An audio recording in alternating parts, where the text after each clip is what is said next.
नमस्कार। आज की कक्षा में आपका स्वागत है। आज का विषय है स्वर लिपि अर्थात नोटेशन। नोटेशन का क्या अर्थ है और इसकी खोज किसने की और कब से ये प्रारंभ हुआ, तो आइए जानते हैं इन सब के बारे में। जब हम कोई भाषा लिखते हैं तो उस भाषा की एक लिपि होती है। जैसे हिंदी भाषा की लिपि है देवनागरी लिपि, पंजाबी भाषा की लिपि है गुरुमुखी लिपि।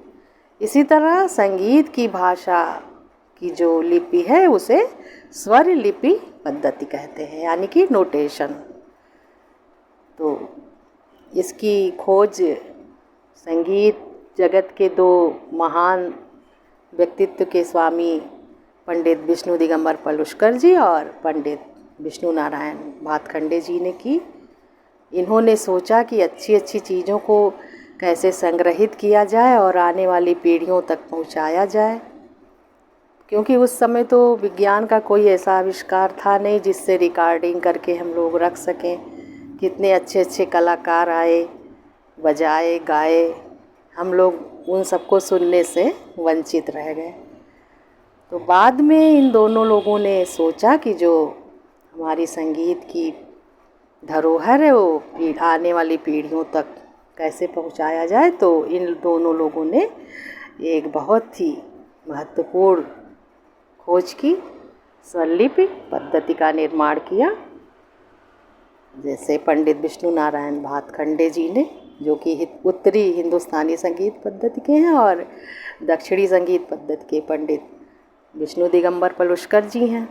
तो इन लोगों ने नोटेशन का आविष्कार किया, स्वरलिपि पद्धति का आविष्कार किया, जो कि गीत स्वर रचना में बंधे हुए होते हैं, ताल में बंधे हुए होते हैं, और सभी कड़, मीड़, गमक सबका स्वर दिया रहता है। निशान कोमल, तीव्र, मंद्र सप्तक के, मध्य, तार सप्तक के, ये सब दिए रहते हैं नोटेशन में।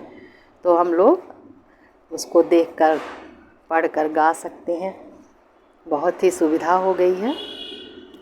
तो आजकल तो और भी सुविधाएं हैं जो कि हम लोग रिकॉर्डिंग कर सकते हैं, रख सकते हैं। उस समय प्राचीन काल में इस तरह का कोई था नहीं, आविष्कार कोई हुआ नहीं था। सब लोग गुरु से सुनकर ही सीखते थे, गुरु जी गाते थे, शिष्य सुनते थे। इसी तरह पीढ़ी दर पीढ़ी संगीत पहुंचता था। तो इन दोनों महान शख्सियत ने ये स्वरलिपि पद्धति की खोज की, जिसे हम नोटेशन भी कहते हैं। और ये पूरे संसार में ये पद्धति प्रचलित है। अमेरिका में इसे स्टाफ नोटेशन कहते हैं, और ब्रिटेन और इंग्लैंड में स्टेप नोटेशन कहते हैं, जो कि स्टाफ का ही रूप माना जाता है। तो इस तरह से संगीत जगत में विद्यार्थियों के लिए जो बहुत ही लाभकारी सिद्ध हुआ। जैसे हम लोग, जो आम लोग हैं, जो संगीत के विद्यार्थी नहीं हैं, वो जब कोई गीत सुनते हैं तो गाकर बस शब्दों का आनंद लेते हैं। उसके पीछे छिपे सुरों का महत्व या किस सुर में बंधा हुआ है गीत, ये नहीं जानते। बस शब्दों को सुनकर उसका आनंद लिए।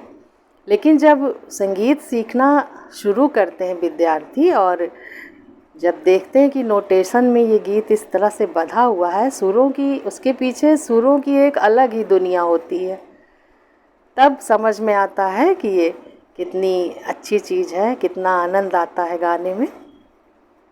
तो इस तरह से कोई भी क्लासिकल हो या फिल्मी गीत हो, सब सुरों की रचना पर आधारित होते हैं, जिसे स्वरलिपि पद्धति कहते हैं।